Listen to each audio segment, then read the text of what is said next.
Hello! Bienvenue sur encore une page!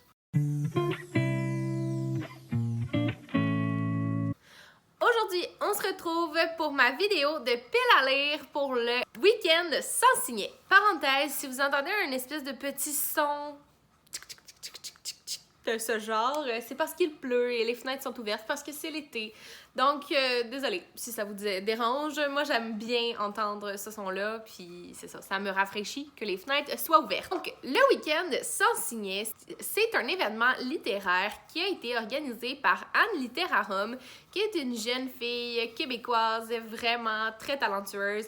Et qui a une chaîne Booktube. Donc, je vais mettre la vidéo où elle explique le challenge dans la barre d'infos. Dans le fond, le challenge se déroule du 29 juillet au 1er août, donc pendant 4 jours.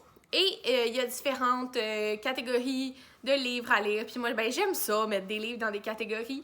Puis aussi, ben, comme ça avait eu lieu l'an dernier, puis j'avais bien aimé, mais ça m'avait pris au dépourvu.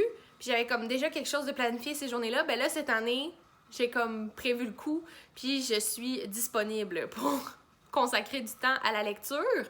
Et l'autre chose, il y aura aussi plein d'événements, tant sur Instagram que sur YouTube durant ces jours-là. Fait que même si vous décidez de ne pas participer, vous allez définitivement en entendre parler pendant ce temps-là. Donc moi, on se retrouve aujourd'hui pour que je vous partage qu'est-ce que j'ai l'intention de lire pendant ces 4 jours de défi. Et on va commencer avec la première catégorie. Anne nous demande de lire en premier lieu un livre de moins de 200 pages. Et moi, j'ai choisi de lire pour l'occasion « Je serai un territoire fier et tu déposeras tes meubles » de Steve Gagnon, qui est un essai publié chez Atelier 10 dans la collection Documents. Quand j'en ai parlé dans mon book haul, il y avait plusieurs personnes qui étaient comme « Ah, ça a quand même l'air, j'ai hâte d'avoir ton avis sur cette lecture-là. » Donc, ça m'a donné envie de le lire. Ça fait 70 pages. C'est quand même assez... Ben, c'est écrit petit, mais il y a plein de moments où c'est plus aéré. Je pense que ça peut être vraiment une belle option pour le défi. J'espère pouvoir le lire dans la même journée, mais des fois, les essais, ça demande un peu de repos. Mais j'ai pas l'impression que celui-là, ça va être le cas. Mais en tout cas, je trouve que c'est un bon moment pour le lire puis le prioriser pendant le week-end. Ensuite, on doit lire un livre qui a du bleu sur la couverture et j'ai choisi de glisser une lecture que j'avais prévu de faire pour le défi livresque estival avec Aubépine, le génie Saligo, publié chez Dupuis. Donc, c'est une bande dessinée où on va suivre la petite Aubépine dans ses aventures.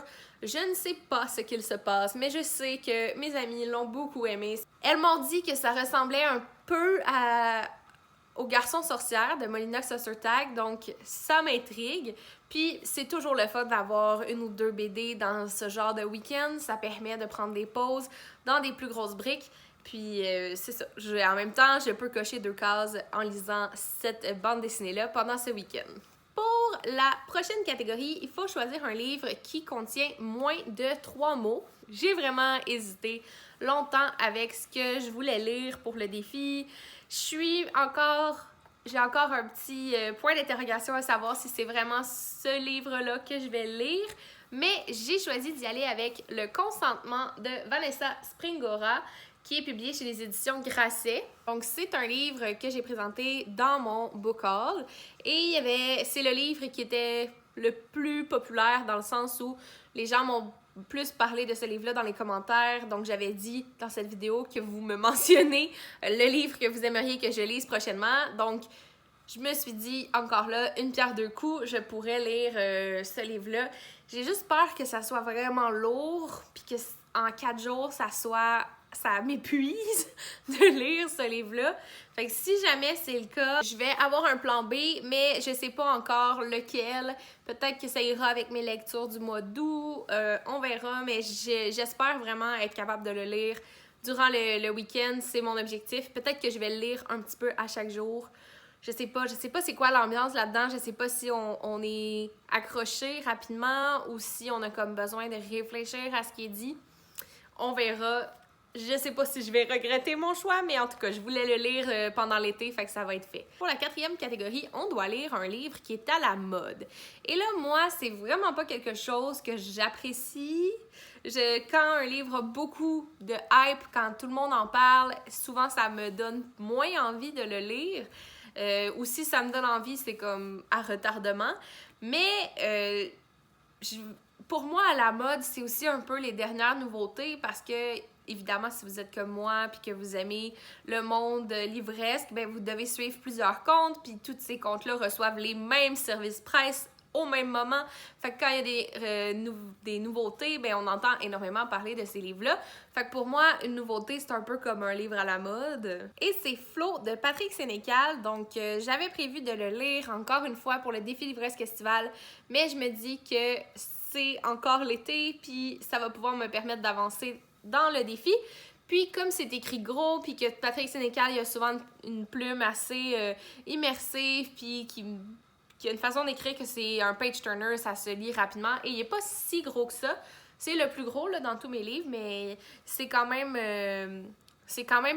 possible de le lire, je crois, en une journée.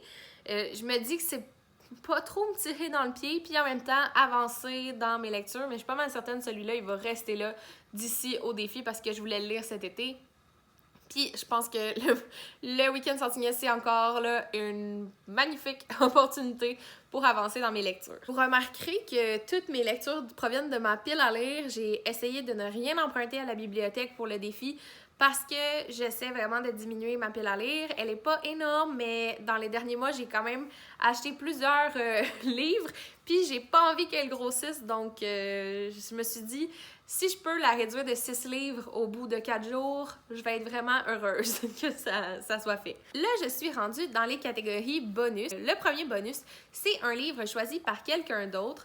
Au moment où je faisais ma pile à lire, j'ai demandé à mon copain, mari, chum, là, de choisir un livre parmi le choix que je lui proposais. Puis, j'ai vraiment voulu le changer par après parce que ma pile à lire, elle a changé énormément depuis l'annonce du défi d'Anne. Mais bon, j'ai décidé de conserver son choix parce que c'était le sien, puis c'est ça la catégorie. Donc, il a choisi pour moi Naufrage de Biz et c'est publié chez Leméac.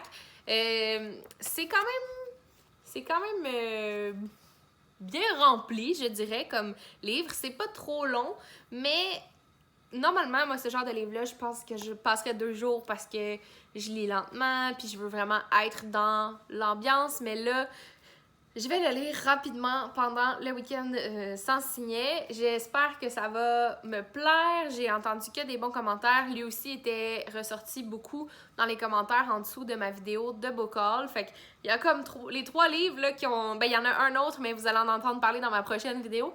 Mais il y a 3 livres qui se sont énormément démarqués, puis sont dans ma pile du week-end sans signet. Fait que je vais pouvoir vous revenir avec des avis un petit peu plus précis et détaillés. Mais j'ai quand même vraiment hâte de lire ce livre-là au week-end sans signet. Et là, la dernière catégorie, c'est un livre à lire sans signet, donc sans s'arrêter d'un seul coup, in one setting en anglais. Et là, j'ai décidé d'y aller avec une bande dessinée, mais une bande dessinée qui pourrait compter pour le défi Fierté de Karine la bouquineur. Je vais probablement le lire le dimanche.